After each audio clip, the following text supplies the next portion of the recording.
How should I start my Kubernetes learning journey? What should I learn first so I can understand Kubernetes easily?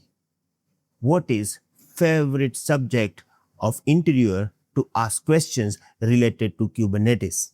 The answer is Kubernetes architecture. If you understand Kubernetes architecture easily, you can understand Kubernetes, and then the practical journey will be very easy for you.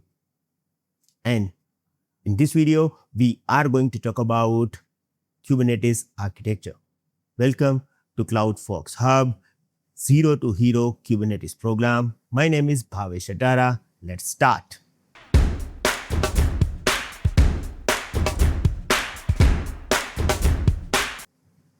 Look, this is a main diagram of Kubernetes architecture.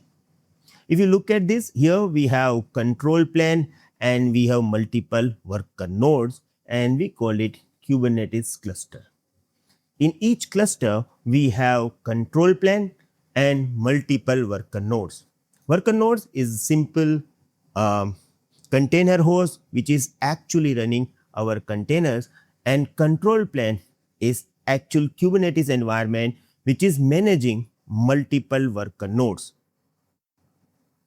Let's say that if I want to build my Kubernetes environment from zero, the first step is you must have one virtual machine or one physical machine. Inside this, you are installing Kubernetes. Now, when you are installing Kubernetes, actually you are installing control plane, and control plane contain Kube API server, etcd, Kube scheduler, Kube controller manager. You know, all these components are working with each other and making our environment. So inside Kubernetes, we have all these components. Now, if you understand that how all these components are communicating together and how they are managing worker nodes and pods and containers, you can able to understand how Kubernetes environment works. So what is my plan? My plan is, in the first phase of this video, means this is part 1, we will talk about all the components related to control plane and how these control plane components are working. Once we understand this, in the next video, we will talk about how worker nodes works. Okay, so let's start with control plane components. We will talk about each and every components step by step. Now I have to change one picture over here, so let me do it. Now this picture is the most important picture to understand all the components. Okay, now these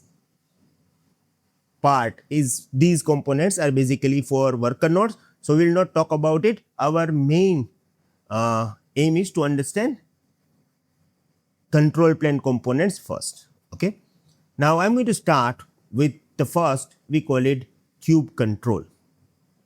Kube control is command line utility of Kubernetes. If you want to manage your Kubernetes environment, means control plane, using command line, you can use Kube control. I'm going to give you one simple example. Let's say that if you want to manage your Windows environment, you are using command line or PowerShell. If you want to manage your AWS environment, you are using AWS CLI. Same way, if you want to manage your Kubernetes environment, you are using Kube control. You can install Kube control inside control panel itself, or you can install Kube control into the remote machine and manage your Kubernetes environment remotely. There are many other options as well, like you can use REST API and manage your Kubernetes environment. You can use automation tool as well, but the primary tool we have is actually Kube control. Okay, now we are actually giving command using Kube control.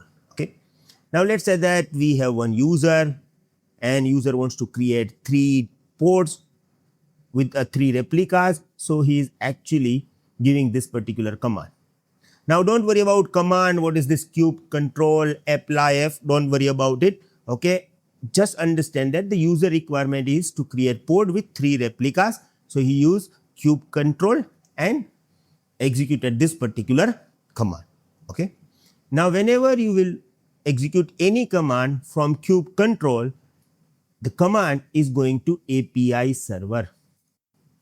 API server is actually part of control plane, or we can say that master node, and API server is one of the most important component. Why? Because this API server is a kind of coordinator between all the components. You know, here we have different components like controller manager, etcd, scheduler, but these components are not talking with each other directly. You know, API server is actually coordinator between all of them. So API server is actually accepting the command which is coming from kubectl and also managing coordination between all the other components, right? So API server is going to receive this.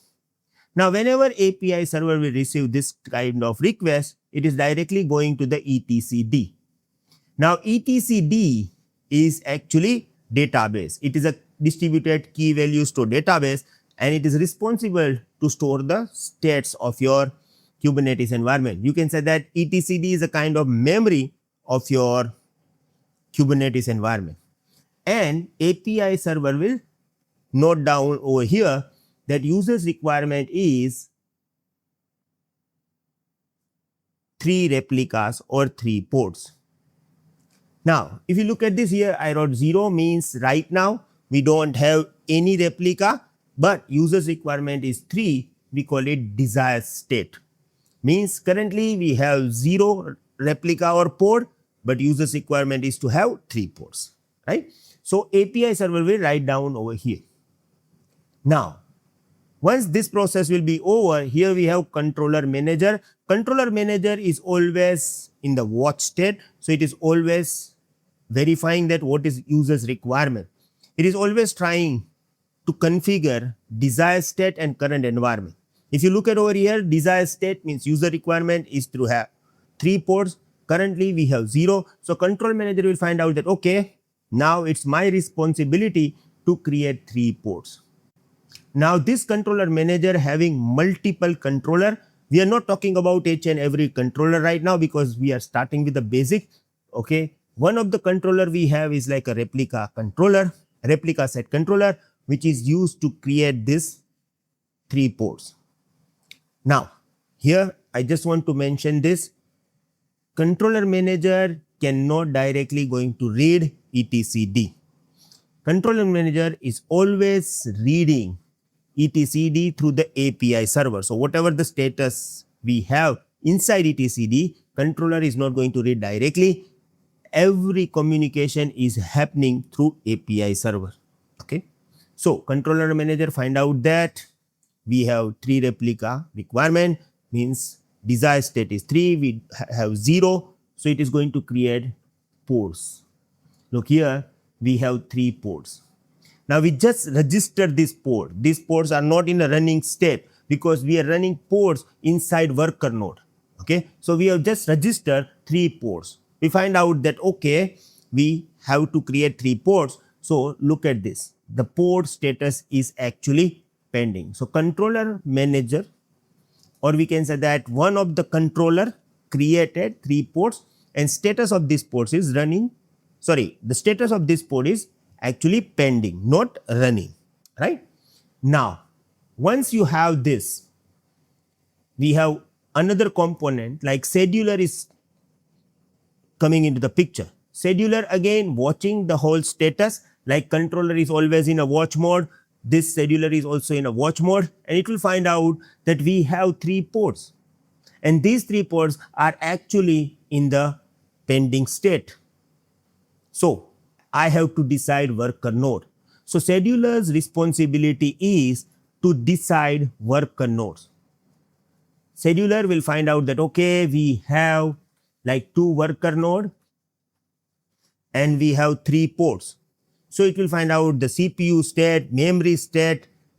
At the end, scheduler's responsibility is to place ports into the worker node. So scheduler will decide that, okay, port 1 we will run inside worker node, port 2 and port 3 we will run inside worker node 2. So scheduler is responsible to decide worker nodes, right? Now once this decision will be finalized, then it is going to provide this detail to API server, okay? We have 3 ports in a pending state, and I have decided that port 1 will be run into the worker node, port 2 and 3 will be run into the worker node 2. Now API server is going to contact worker nodes.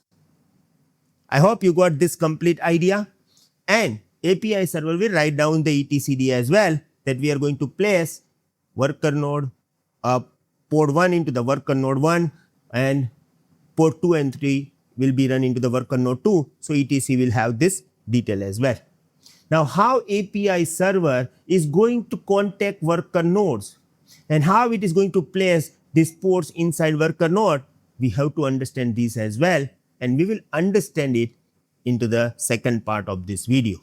Here I have provided you all the details like responsibility of API server, etcd, controller manager and scheduler.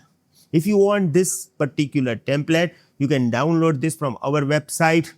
Link is in the description. You just need to open our website and you can save this picture as well for your future reference. So you do not need to note down everything, manually. This is all about Kubernetes architecture part 1. Part 2 will be actually really interesting, because once we will complete part 2, you will get better idea about how the things are actually works. Our main goal is to understand these 12 steps, so the picture will be crystal clear. If you understand this, the whole journey will be very easy for you. So don't forget to watch next video, because next video will complete this process. Thank you very much. See you in the next video. Have a nice day. Goodbye.